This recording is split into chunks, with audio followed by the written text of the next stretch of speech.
بسم اللہ الرحمن الرحیم۔ الصلاۃ والسلام علیک یا رسول اللہ وعلی آلک و صحابک یا حبیب اللہ۔ اللہم صلی علی محمد وآل محمد۔ سامعین اور ناظرین سے ایک گزارش یہ ہے،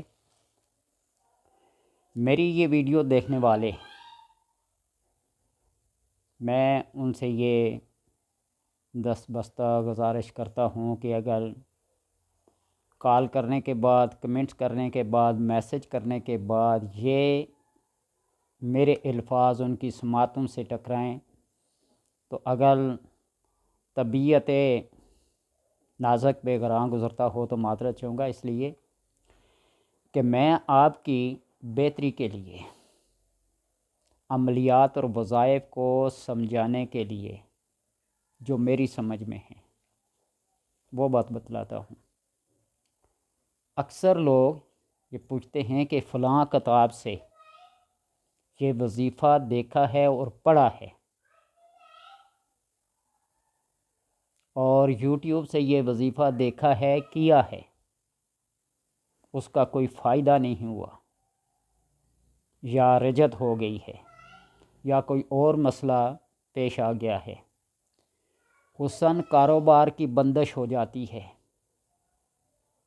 جسم بھاری اور بوجھل پن محسوس ہوتا ہے، کسی کام کے کرنے کا جی نہیں چاہتا ہے، وہ اس لیے کہ ان عملیات اور وظائف کی زکوٰۃ ہوتی ہے، صدقے اور خیرات ہوتے ہیں، ہر دن کا ایک بخور ہوتا ہے، دھواں جس کو کہتے ہیں نکلتا، جس چیز کو جلائے نا، جس سے دھواں نکلے، جس طرح بخارات اٹھتے ہیں،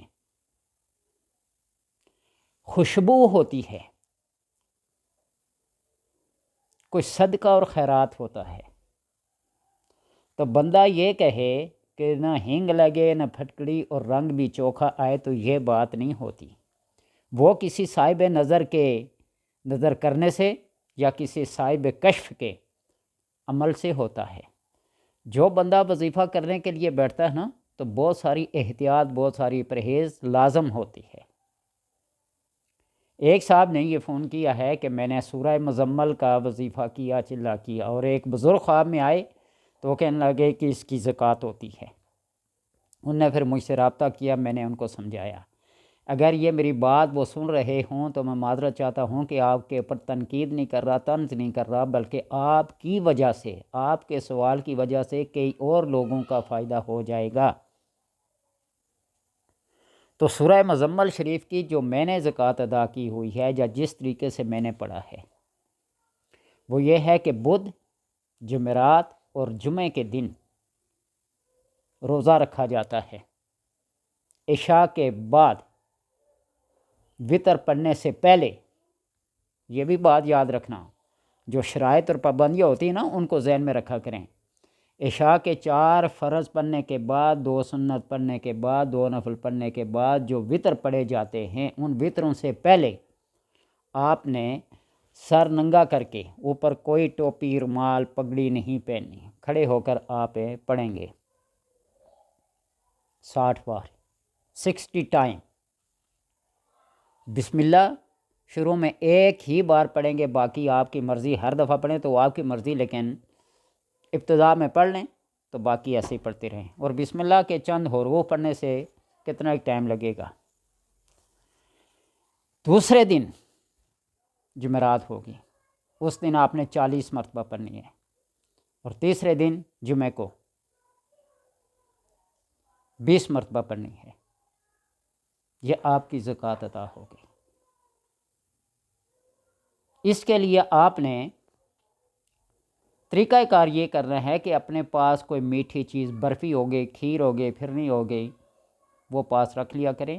پڑھنے کے بعد ارواح کے لیے ایصال ثواب، جو بھی ارواح ہیں مقدسہ، وہ ملائکہ ہیں، وہ انسان ہیں، وہ جن ہیں، جو بھی ہیں، اللہ تبارک و تعالیٰ نے ان ارواح کو زندہ لوگوں کی مدد کے لیے مقرر فرمایا ہوا ہے کہ وہ ان سے استعانت اور مدد حاصل کریں۔ کوئی اس کو مانے یا نہ مانے، میں کسی کے نہ ماننے یا ماننے سے کوئی فرق نہیں پڑے گا۔ اپنا ایک طریقہ کار ہے، اس کو بیان کر رہا ہوں۔ اور پھر دعا درود کر کے بچوں کو کھلا دیا کریں۔ جب یہ عمل پورا ہو جائے، اس کی زکوٰۃ پوری ہو جائے، تو پھر اس کے اثر کو باقی رکھنے کے لیے دن میں 1 بار، 5 بار، 7 بار، جتنی ہمت ہو پڑھ لیا کریں۔ بہتر طریقہ جو ہے وہ میرے اپنے معمولات میں سے یہ ہے کہ ہر نماز کے بعد 1 بار سورہ مزمل پڑھی جائے، اور طریقہ کار یہ ہوتا ہے کہ جس عمل کو آپ کرنا چاہے وہ زبانی یاد ہونا چاہیے، زیر زبر، اعراب، شد مد جزم بالکل پرفیکٹ ہوں، تو پھر پڑھیں۔ موکلات بھی حاضر ہوتے ہیں، غائبانہ بھی آتے ہیں، سامنے بھی آتے ہیں، آپ کا کام چلتا رہے گا، رزق روزی کی رکاوٹ نہیں ہوتی، بندشیں ساری دور ہو جاتی ہیں، رزق برسات کی طرح، بارش کی طرح برستا ہے، لیکن شرط یہ ہے کہ آپ نے قواعد کا، اصول کا خیال رکھا ہو۔ دوسرا طریقہ یہ ہے کہ ہمیشہ بتاتا ہوں، یہ جو حشرات الارض ہوتے ہیں نا، ان کی زکوٰۃ، ان کا صدقہ، ان کی خیرات نکال لیا کریں۔ کوئی چینی، سوجی، چاول مکس کر کے اپنے اوپر سے پھیر کے کہیں قبرستان میں، کہیں کسی کھلی جگہ میں، کہیں کسی پارک میں، کہیں کسی نہر کے کنارے ڈال دیا کریں۔ آپ کی جان کا صدقہ بھی ہوگا، زکوٰۃ بھی ادا ہو جائے گی، خیرات بھی ہو جائے گی، وہ حشرات الارض آپ کے لیے کیا کریں گے؟ دعا کرتے رہیں گے۔ یہاں یہ سوال پیدا کہ انسانوں کو کیوں نہ دیں؟ آپ دیں، آپ کی گنجائش، آپ کی ہمت جتنا دے سکتے ہیں دیں، لیکن انسان کھا کریں، جی آیا تو دعا کرے گا، نہیں تو بلا دے گا، اس کو صرف اپنے پیٹ پالنے سے غرض ہوتی ہے، کسی کی اچھائی کے لیے اسے غرض نہیں ہوتی۔ یہ جو حشرات الارض ہیں، حتیٰ کہ پانی کے اندر مچھلیاں بھی انسان کی بہتری کے لیے دعا کرتی ہیں، چیونٹیاں انسان کی بہتری اور ہدایت کے لیے دعا کرتی ہیں، اللہ انسان کو نیکی اور ہدایت دے، جب یہ برائی کرتے ہیں، ان کے اوپر عذاب نازل ہوتا ہے تو ہم ناحق اس عذاب کی لپیٹ میں آ جاتی ہیں۔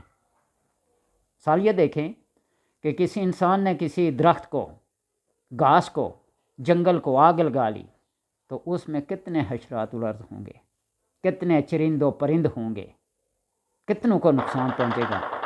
انہوں نے تو ہمارا کیا نقصان کیا ہوگا؟ دشمنی ہوگی تو کسی بندے کے ساتھ ہوگی، ان چیزوں کے ساتھ کیا ہوگی؟ تو لہٰذا یہ صدقہ خیرات ان کا بھی حق بنتا ہے۔ آپ چڑیوں کو دانہ ڈالنا شروع کر دیں، پرندوں کا دانہ ڈالنا شروع کر دیں، وہ آپ کے ساتھ مانوس ہو جائیں گے، آپ کے پیچھے پیچھے پھریں گے، آپ کے وہ دانہ ڈالنے کے انتظار میں ہوں گے۔ آپ پرندوں کو آزاد کر دیں، لوگوں کو کیا قید کیے ہوتے ہیں، کاروبار پیشہ بنایا ہوا ہے، آپ ان کو لے کر آزاد کر دیں، آپ دیکھتے جائیں۔ تو اس لیے بغیر تحقیق کے، بغیر کسی اجازت کے کوئی عمل کرنا، پھر بعد میں نقصان ہوتا ہے تو کہتے ہیں جی عمل الٹا پڑ گیا، رجعت ہو گئی۔ اس کے لیے اجازت کا ہونا ضروری ہے، صدقہ اور زکوٰۃ اور خیرات کا ہونا ضروری ہے۔ آپ جب کسی عمل کرنے کے لیے بیٹھیں تو خوشبو کا استعمال کریں۔ نبی اکرم صلی اللہ علیہ وسلم کی سنت طیبہ ہے،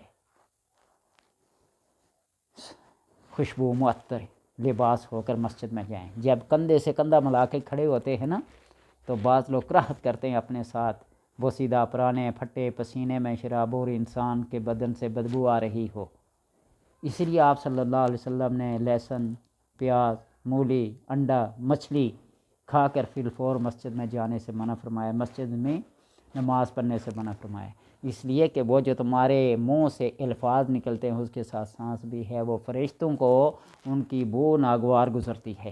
تو اس لیے جب بھی کوئی عمل کرنے کے لیے بیٹھے تو خوشبول گالی کریں، کن پٹیوں کے ساتھ، ان جگہوں کے ساتھ، کانوں کے پیچھے، سینے پہ، ناف کے اندر، اور ناف کے اندر لگا لیں، آپ کے پورے جسم سے خوشبو نکلے گی، پورے جسم سے۔ یہ ناف ایک ایسی چیز ہے، اس میں گھی، تیل، سرسوں کا، زیتون کا، دیسی گھی جو بھی ڈالیں نا، یہ رگوں کو بھی تر و تازہ کرتے ہیں۔ آپ خوشبو لگا کے دیکھیں تو یہ آپ کے دماغ کو بھی، آپ کے حواس خمسہ کو بھی معطر رکھے گا، آپ کی قوت باء میں اضافہ کرے گا۔ یہ بات آپ کو بتا دوں جی۔ اور پھر ہاتھوں کے اوپر، کف کے اوپر مل لیں، جس کے ساتھ بھی ہاتھ ملائیں گے خوشبو سے معطر ہوں گے۔ اور جنات کو تو ایک خوشبو ہے الفواکہہ، فواکہ التفاح، وہ خوشبو بڑی بہنی یعنی خوشبو ہوتی ہے، کسی پھل کی کسی فروٹ کی خوشبو سے آ رہی ہوتی ہے، یہ بڑی مرغوب ہوتی ہیں۔ ان جنات کو جو باسمتی چاول ابالتے ہیں ان کی جو بھاپ نکلتی ہے، ویسے بھی اچھے خاص قسم کے چاول ہوں تو پوری گلی معطر ہو جاتی ہے جہاں جہاں اس کی بھاپ پہنچے گی، وہ ان کی ایک خاص خوراک ہے۔ تو اس لیے بغیر زکوٰۃ کے، بغیر صدقہ اور خیرات کے، بغیر کسی کے اذن سے آپ چلے کے طور پر آپ اس وظیفے کو عملیت کے طور پر نہ کریں۔ ہاں برکت کے لیے پڑھنا چاہیں تو وہ ایک علیحدہ بات ہے، اپنے کسی خاص مقصد کے لیے پڑھیں، کسی بندش کی توڑ کے لیے، کہ رزق کی کاروبار کے برکت کے لیے ایک خاص مخصوص تعداد میں مخصوص ایام میں پڑھیں تو اس کے لیے ہی پھر یہ چیزیں ضروری ہیں، جس کو زکوٰۃ کہتے ہیں، جس کو نصاب کہتے ہیں، جس کو صدقہ اور خیرات کہتے ہیں۔ آپ اس کی ادائیگی کے بعد پڑھیں، بے خوف و خطر ہو کر پڑھیں، کوئی خطرہ کوئی خوف محسوس نہیں کریں گے۔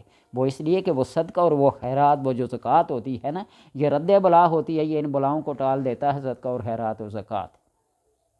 تو لہٰذا ایسے ہی کسی کتاب سے دیکھ کر پڑھ لینا اور عمل کر لینا۔ آج کل یوٹیوب میں تو سارے عالم فاضل، مفتی، فقیر، محدث، مفسر، پائلٹ، کون سی چیز ہے جو یوٹیوب کے اندر نہیں ہے؟